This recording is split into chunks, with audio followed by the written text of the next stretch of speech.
Andhra Pradesh రాజకీయాలని ఊపేస్తోన్న Sai Krishna lockup death కేసులో కీలక పరిణామం. సిట్ మరో ముగ్గురిని నిందితులుగా చేర్చింది.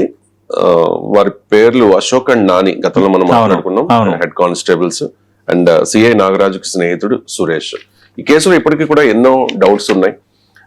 సాయి కృష్ణ తల్లి విజయలక్ష్మి కూడా కొన్ని అనుమానాలను వ్యక్తం చేస్తూ సిబిఐ లేదా స్వతంత్ర దర్యాప్తు సంస్థతో విచారణ చేయించండి అని అడుగుతూ ఉన్నారు. సో అసలు ఏం జరుగుతోంది ఈ సాయి కృష్ణ లాకప్ డెత్ కేసులో? అంటే ఈ క్రైమ్ డ్రామా ఇప్పుడు ఏమైందంటే కోర్ట్ రూమ్ థ్రిల్లర్ గా మారిపోయిందండి. ఇక్కడ సమస్య ఏంటంటే మనకు తెలుసు, అంటే నాగరాజుతో పాటు ముగ్గురు, స్నేహితుడు సురేష్, అలాగే ఒక కానిస్టేబుల్ అశోక్, ఇంకో కానిస్టేబుల్ జంగం నాని, వీళ్ళపైన ఇష్యూ. అయితే ఇప్పుడు ఏమైందంటే మనం చట్టాన్ని రక్షించిన వాళ్ళే భక్షులుగా మారారన్న అంశం అనేది ఒకటైతే, నేరగాలను పట్టుకోవాల్సిన కాకీలు ఈ క్రైమ్ థ్రిల్లర్ సినిమాలో విలన్లుగా మారిపోయారని ఈ మధ్యకాలంలో ఒక మలయాళ సినిమా కూడా వచ్చింది. అలాంటి పిక్చర్ లాగా ఇప్పుడు ఇది అనిపిస్తోంది. క్లియర్ కట్ గా సోమవారం సాయంత్రం, అంటే నిన్న సోమవారం సాయంత్రం విజయవాడ సూర్యారావుపేట పోలీస్ స్టేషన్ వద్ద ఒక high voltage cinema scene repeat అయింది. ఎందుకంటే ఈ కేసులో ఇన్స్పెక్టర్ నాగరాజ్ తర్వాత అతని కుడి ఎడమగా వ్యవహరించిన హెడ్ కానిస్టేబుల్ అశోక్, జంగం నానీల కోసం స్పెషల్ టీమ్స్ వేట మొదలు పెట్టాయి, జల్లెడ పడుతున్నాయి. కానీ ముందస్తు ప్లాన్ ప్రకారం మీరు కోర్టులో లొంగిపోతారన్న ప్రచారంతో కోర్టు రూముల చుట్టూ కూడా పోలీసులు మఫ్టీలో కాపు కాశారు. కానీ సీన్ కట్ చేస్తే వాళ్ళిద్దరూ ఒక సాధారణ ఆటోలో వచ్చి సౌత్ జోన్ ఏసీపీ మానసా ఛాంబర్లోకి దూసుకు వెళ్లి లొంగిపోయారు. ఏసీపీ కేవలం 10 నిమిషాల్లోనే వారిని తమ సొంత వాహనంలో సిట్ కార్యాలయానికి తరలించి అప్పగించడం అనేది ఇప్పుడు అత్యంత ఉత్కంఠ రేపింది. అసలు ఒకటి ఇష్యూ అనేది కొంచెం ప్రియారిటీ ఇష్యూగా మారిపోయింది. సాయి కృష్ణకు సంబంధించి రెడ్ హ్యాండెడ్ గా పోలీసులు తీరు అనేది బయటపడిపోయింది. కానీ ఇప్పుడు జరుగుతున్న ఒక మెలో డ్రామా లాగా అడుగడుగున ఏదో ఒక సినిమాల్లో ఒక ట్విస్ట్లు వచ్చినట్టుగా ఈ పరిణామాలన్నీ చోటు చేసుకుంటున్నాయి. అంటే డిపార్ట్మెంట్ లోనే ఉంటూ వీళ్ళు క్రైమ్ నెట్వర్క్ చూసి అసలు విచారణ చేస్తున్న పోలీసులు ఆశ్చర్యపోతున్నారు. విచారణలో ఏ ప్రశ్న వేసినా వీళ్ళు రెండే ఆన్సర్లు చెప్తున్నారు, తెలియదు, గుర్తులేదు. అంటే ప్రీ ప్లాన్డ్ గా స్ట్రాటజిక్ గా ఏ విధంగా వీళ్ళు మూవ్ అవుతున్నారు అనడానికి ఇట్స్ ఏ లైవ్ ఎగ్జాంపుల్.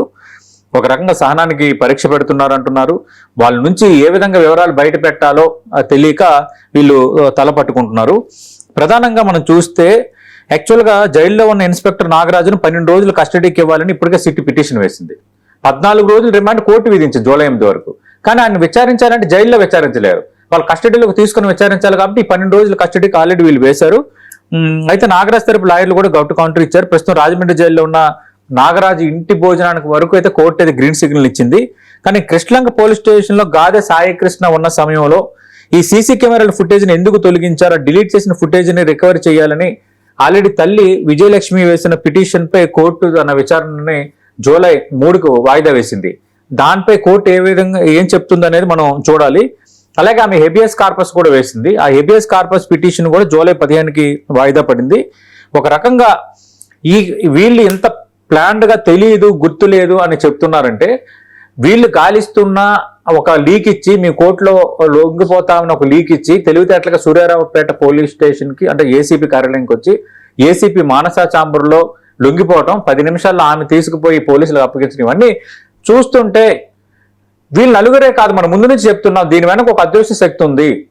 ఒక బిగ్ పర్సన్, ఒక బిగ్ మూవ్ అయితే ఉంది ఇందులో. ఒక డైరెక్షన్ పరంగానే వీళ్ళంతా చేస్తున్నారు. డైరెక్షన్ ఇవ్వడానికి నాగరాజ్ జైల్లో ఉన్నాడు. సురేష్, నాగరాజ్ స్నేహితుడు, వీళ్ళు సహకరించిన సురేష్ అబ్స్కాండింగ్. అశోక్, జంగం నానే ఇప్పుడు పోలీసులు గాలింపు చేపట్టారు. వాళ్ళు వచ్చి లొంగిపోవడం ఏంటి, తెలియదు, గుర్తులేదని చెప్పడం ఏంటి? అంటే ఎంత క్రైమ్ నెట్వర్క్? ఎందుకు ఇప్పుడు ఏ వివరాలు బయట పెడితే దీని వెనుక ఉన్న పెద్ద వ్యక్తి వివరాలు ఏమైనా బయటకు వస్తాయా? ఇప్పుడు బిగ్ క్వశ్చన్ ఏంటంటే, ఈ మిస్టరీ డ్రామా నలుగురితో పరిమితం కాదు. దీని వెనక ఒక పెద్ద తలకాయ ఉంది, ఒక మాస్టర్ మైండ్ ఉంది. ఆ మాస్టర్ మైండ్ ప్లాన్ ప్రకారం ఇదంతా జరుగుతోంది. దాంతోనే వీళ్ళు వివరాలు బయట పెట్టట్లేదు. ప్రీ ప్లాన్డ్ గా వాళ్ళు ఇచ్చిన డైరెక్షన్ తోనే వీళ్ళు లొంగిపోవటము, వాళ్ళు వెళ్ళటం అనేది జరుగుతోంది. వీళ్ళందరినీ ఒకరు నడిపిస్తున్నారు. ఖచ్చితంగా దీని వెనక ఉన్న, నేను అదే చెప్పా, సిఏ నాగరాజ్ వీళ్ళందరూ తప్పున దీని వెనక ఇంకొక పెద్ద శక్తి ఎవరు ఉన్నారు, మాస్టర్ మైండ్ ఉన్నారు. ఇప్పుడు అది తేలాలి. అది తేలితే వివరాలను బయటకు వస్తే ఆ ప్లాన్ లో భాగంగా వీళ్ళు వివరాలు బయట పెట్టట్లేదు. అంటే కేసును నీరుగార్చే ప్రయత్నం జరుగుతోంది, సెటిల్మెంట్ చేసే ప్రయత్నం జరుగుతోంది అని ఒక చర్చ జరుగుతోంది. అంటే వాళ్ళ మదర్ తో కేసు విత్డ్రా చేయించేలా అని చెప్పి ఓకే. ఇంత అంటే ఇక్కడ వరకు వచ్చిన తర్వాత కేసు విత్డ్రా చేస్తే సరిపోతుందా? మర్డర్ అయితే జరిగింది కదా. ఇంత జరుగుతున్న తర్వాత కూడా కేసు విత్డ్రా చేస్తే అసలు ఆ మదర్ ని మామూలుగా చూడరు ఇంకా. ఎందుకంటే ఇంత ఓపెన్ అయిపోయింది. ఆయన కస్టోడియల్ డెత్ అనేది డిక్లేర్ అయిపోయింది. రిమాండ్ రిపోర్ట్ లో చెప్పేశారు పోలీసులు, డిస్ట్రాయ్ చేసేస్తారు డెడ్ బాడీని అని చెప్పారు. కోర్టుని తప్పుదో పట్టించారు. ఎంత జరిగిన తర్వాత విత్డ్రాకి వాళ్ళు ప్రయత్నాలు చేస్తున్నారు అనేది ఒక రకంగా ఇది ప్రచారం అనుకుంటున్నాను. ఒకవేళ అదే కనుక నిజమైతే మాత్రం అంత ఈజీగా ఇది ఆగదు. ఇది ఖచ్చితంగా విత్డ్రా చేసుకున్నా దీన్ని ఖచ్చితంగా కోర్టులో అనేది వేరొకరు ఖచ్చితంగా లేవనెత్తుతారు ఖచ్చితంగా. లేదంటే కోర్టు అయినా సుమోటో తీసుకునే ఛాన్స్ ఉంది. ఎంత కస్టోడియల్ అయితే జరిగితే మీరు విత్డ్రా అయిపోయి మీరు ఒక ఒప్పందం కుదుర్చుకుంటే అయిపోద్దా? మీరు ఒక రాజీకి వచ్చేస్తే అయిపోద్దా? మీరు ఒక లోక్ అదాలత్ లో ఏర్పడిపోయి మీరు ఒక నిర్ణయానికి వస్తే అయిపోద్దా? ఇది అనేది బిగ్ మెసేజ్. ఒక పోలీసులు వాళ్ళ చట్టాన్ని తమ చేతిలోకి తీసుకుని కస్టోడియల్ డెత్ చేసి మొత్తం బాడీని డిస్ట్రాయ్ చేస్తే మీరు ఒక ఒప్పందానికి వచ్చేస్తే దీని పని క్లోజ్ అయిపోయినట్టు. ఎట్లాగే ఏదన్నా మన కేసుని క్లోజ్ చేసేద్దామా? మరి ఇంకెక్కడ చట్టం పట్ల న్యాయం పట్ల సామాన్యుడికి నమ్మకం ఉంటుంది?